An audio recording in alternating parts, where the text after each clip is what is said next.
Hello everyone, this is Blender Guppy. So this is a changelog video for Random Flow 2.8, and let's start with the main menu. And we have a small UI change. So the operators, flanges, couplings, panel screws, panel cloth, gradient sets, and quick displacements are now inside the utilities submenu. Also in edit mode, tagverse is exposed instead of being inside the mesh submenu. Now it's outside in the main menu in edit mode. And this is, of course, used by the uh, panel screws operator and also the quad slice operator. Okay, so and in the settings, the sample view or the toggle which simplifies the redo panel for some of the operators are now gone. And instead, I have removed some of the properties that are less used, especially the curvature for the smoothing in the subdivision. So that's really not used too often, and mostly just the smooth the smooth curve is used by default. So that's removed. Okay, let's start out with random loop extrude. Now we have the loop panel size maximum and minimum property values. So the above properties are the maximum and the ones below are the minimum. If you set the minimum to a higher value than the maximum, then the minimum will be the maximum used. Also, some UI change here. Individual use vertex group is now in this part here. Also, limited dissolve is now under clip center, and original only is now renamed loop from source to make it more clearer. So this is named as original only in the old version, and now it's loop from source. So basically, by default, that is turned on, and what it does is it makes the loop objects extrude from the source mesh. But if I turn this off, the loop objects instead it extrudes from the loop objects from before. So loop number one extrudes from the source mesh. Loop number two extrudes from loop 1 object, and loop 3 object extrudes from the loop 2 object. Okay, moving on, we have random panels. Also the same min and max values for the panel size, the same as random loop extrude because they're using the same solvers, work, and radial. So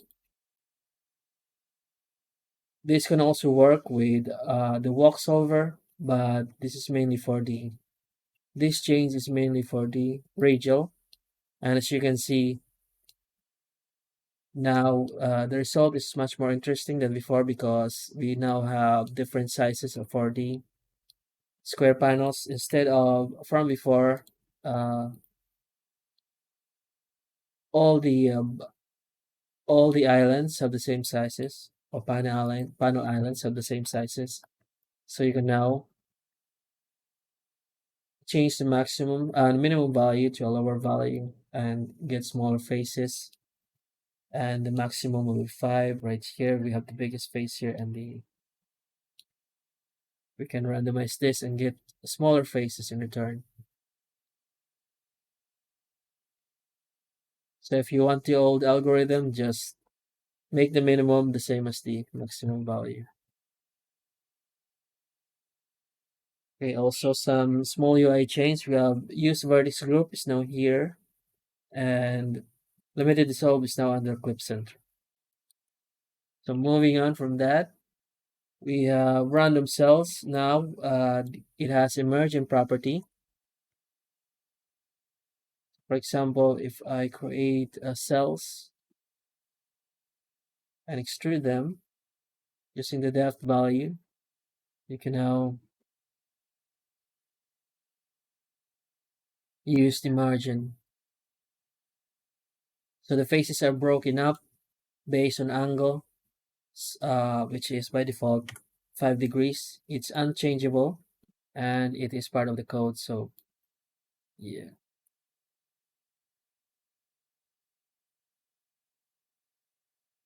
So this way, there are no faces on the very edge.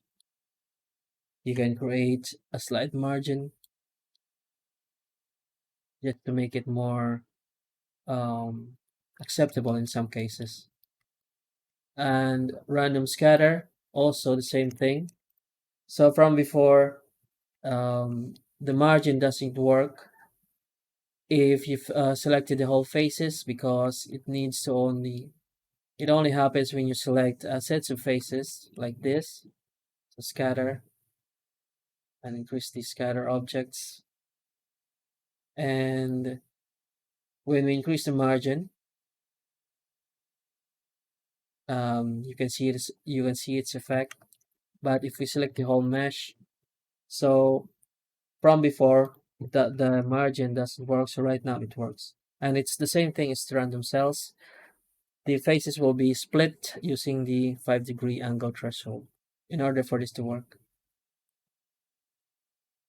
And also we now have limited dissolve here just to make the angles work, the margins work better. So this is, for example, you're using these faces as scatter and increasing the margin. The margin increases by means of inset. So the inset faces right here are the margin. So that's what's happening in the script. Sometimes it can um, generate distortion because of the way the faces are so close together depending on the resolution. So we can actually just limit dissolve this in via the script and create the margin right like that. Okay. Uh, so we have, yeah, we have random scatter, random tubes, random cables, so random vertex color. So a small unit change as well. The limit choices are now exposed again as expanded buttons, not a drop down button selection. So it's much easier to select them now instead of using a drop down selection. And this is also true for flanges and panel screws. So for example, if I create cables here and you go to utility, flanges, so it's no longer drop down, it's now exposed outside as expanded buttons. So mesh and radius or basic, create the radius here. That's the segment. So this is the radius, the depth, and segment.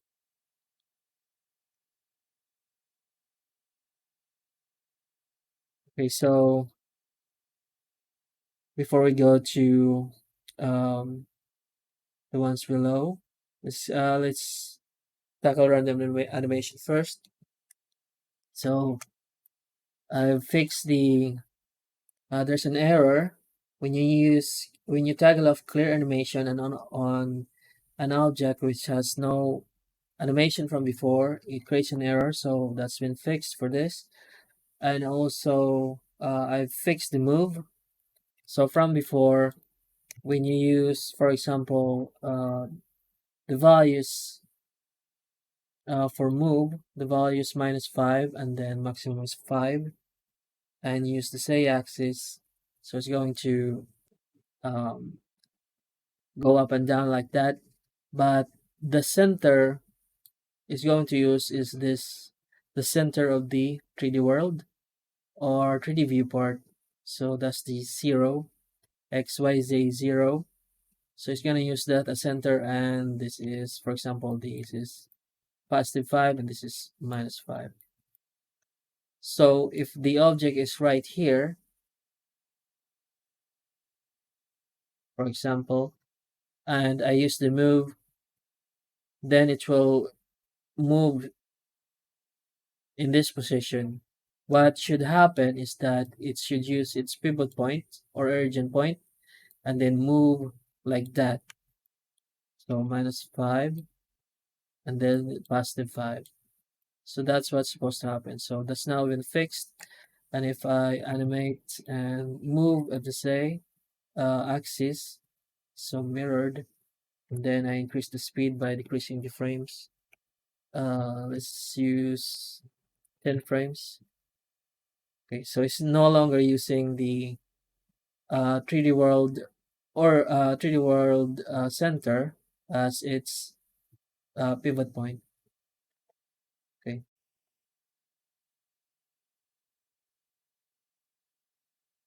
and then we have I also made some changes to when you parent the objects to an empty. So let's create scatter objects for this, and let's say 100, and then explode them. Okay, to make them radial, it's they are being exploded based on the normal the faces that they are created from. So in order to make it more radial, the arrangement, the cluster and the margin can now go past 0 and go to use a negative number. So let's use -2 cluster, and now it's more radial. And then we randomize the scale of the objects and also the rotation, and select this and go to edit mode, select everything by loose parts. Now each object is an individual object, and let's assign them to a vertex group so we can select them later. Okay, so I'm going to set origin to geometry, and then random animation, rotate and use the z-axis, and continuous, and generate random rotations for each of them. And then you can assign an empty. So now there's a new property called location, which allows you to set the location of the created empty. So active, which means the active object from the selection, you can see the empty right there.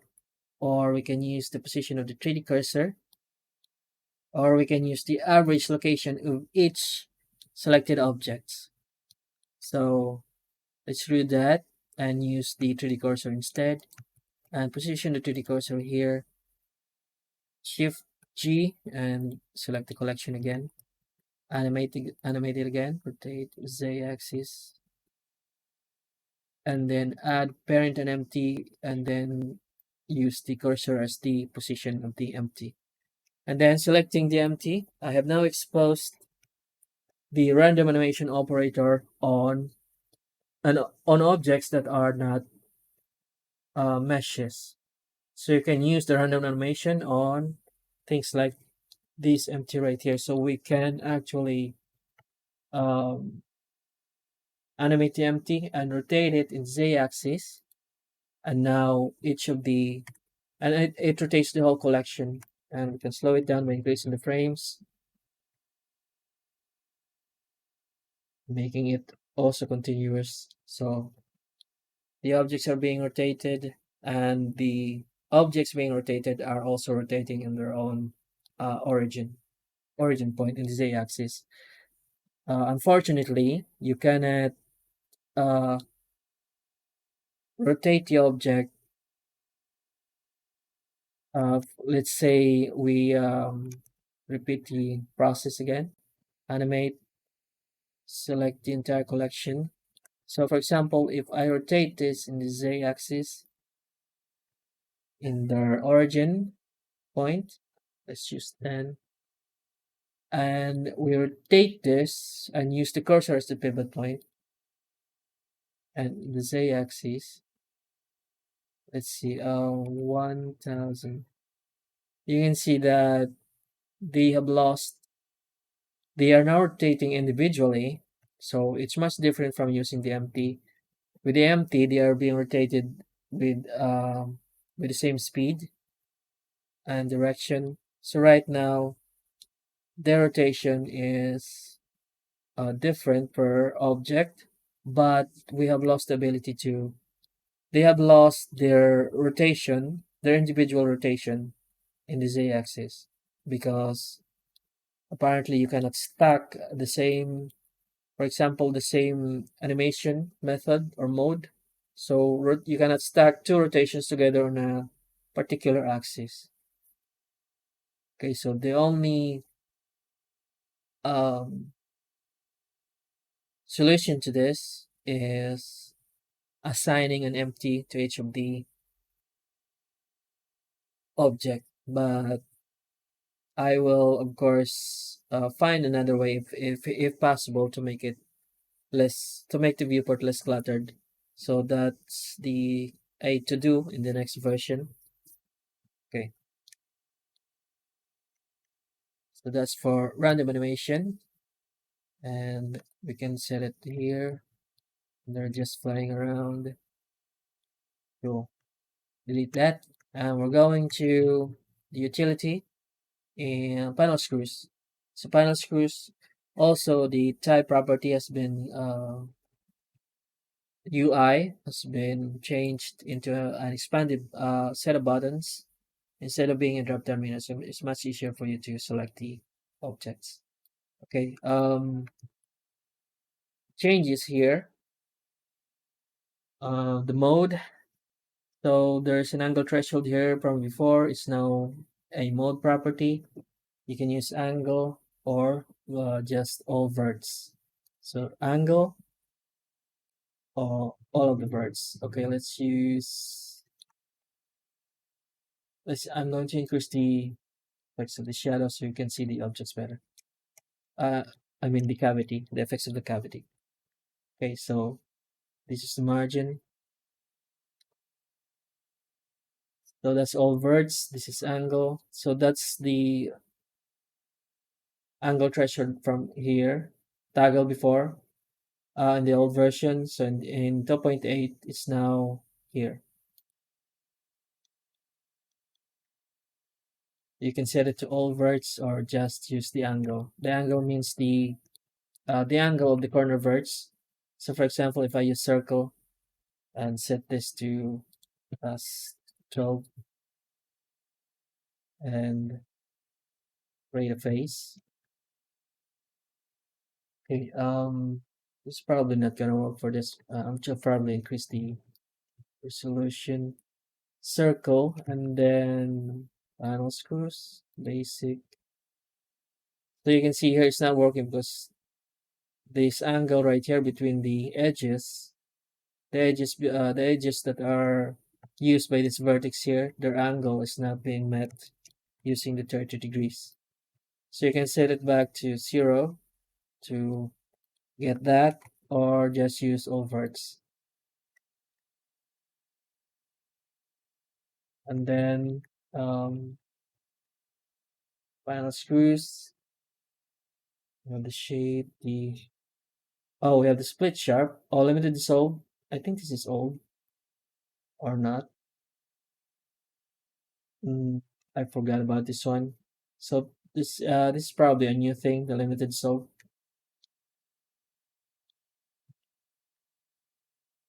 Okay, cursor to world origin and selection to cursor. Okay, this one, the split sharp toggle. Okay, so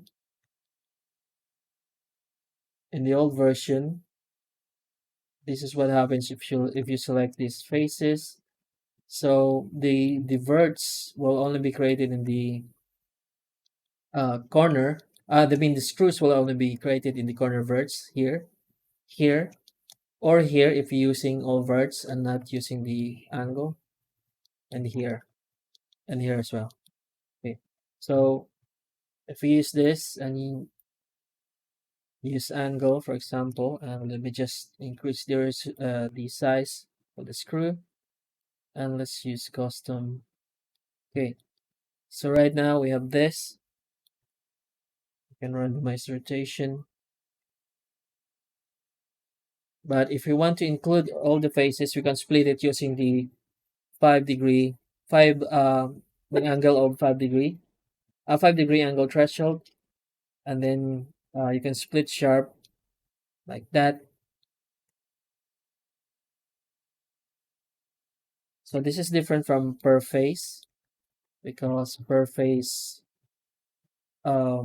works per face. Okay, so if we use link, uh, we use the same selection again, but with increased resolution and use panel screws, the custom captive. Okay, so this is per face. So the screws are generated per face. Okay, and this is split sharp. So the um the faces are split based on the angle threshold or the sharpness of the edge. Okay, so that is split sharp for the panel screws.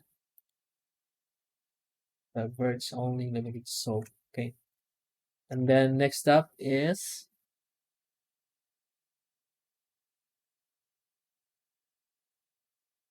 we have the cleanup operator.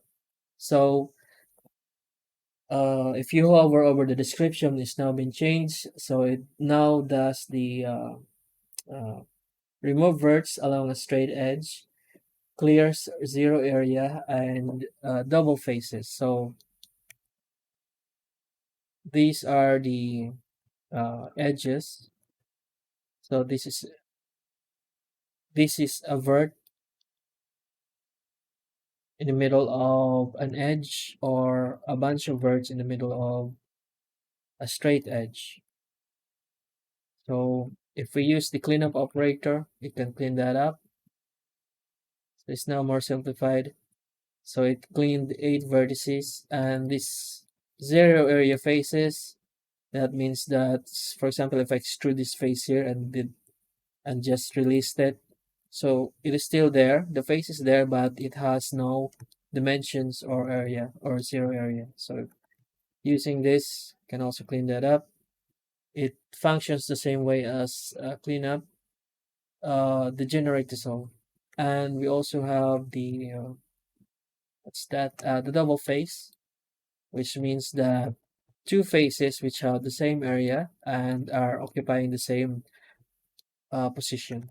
So like this, can also get rid of that cleanup. So remove forward vertices, and we also have the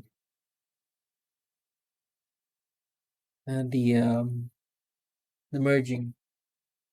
So it merged. It didn't get rid of the two faces. It just merged the two. Um, it didn't get rid of the one of the face. It just merged the two faces to make it one. So yeah. But for the old version, of course, we have the remove doubles from the cleanup. So you can just use M for that. And then the limited dissolve, you can just use X and use the limited dissolve right here. So this is kind of a niche operator for cleaning up the geometry.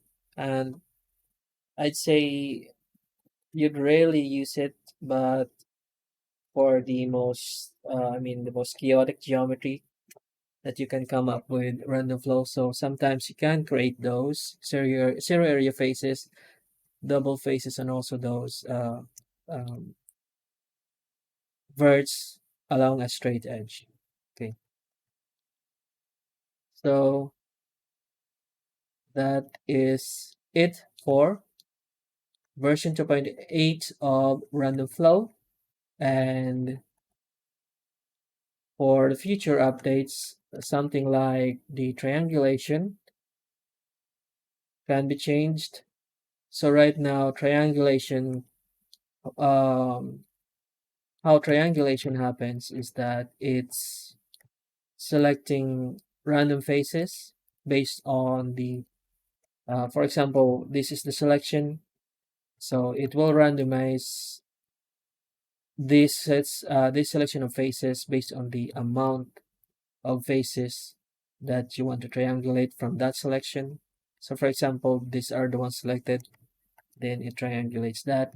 But the problem with this is if you increase the resolution, um, the uh, the configuration of the triangulation also gets smaller. So if we create a pattern using random panels, for example, and increase the resolution just a bit, and increase the triangulations,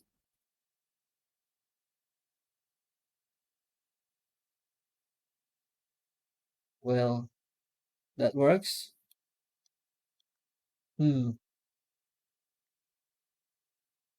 that works for, yeah, that works for Rachel. So this is a surprise. I didn't know it works this well for Rachel. So what I'm discussing is the problem with the, so when we use walk solver, you can see the result right here.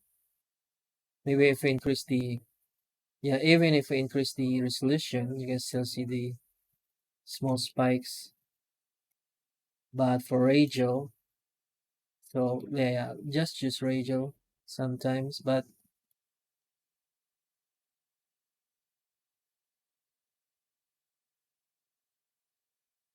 let's try and see the seed, random seed. Okay, and decrease this. So there we go.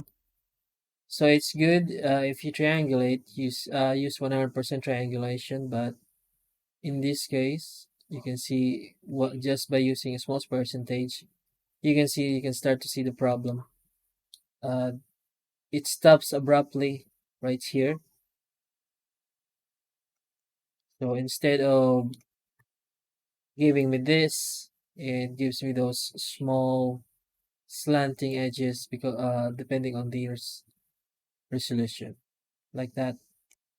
100%, no problem, but using smaller percentage, it poses a problem. So in the future,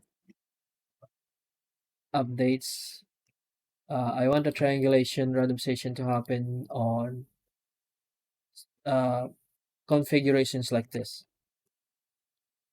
instead of chaotic selections. So with this method, we can ensure the we can ensure that even when using a smaller percentage, you can get something like this. Instead of this, you get something like this. Okay, so yeah, that is it for this video. And if you have any questions, be sure to use the comment section or the links in the description. Thank you for watching and have a nice day.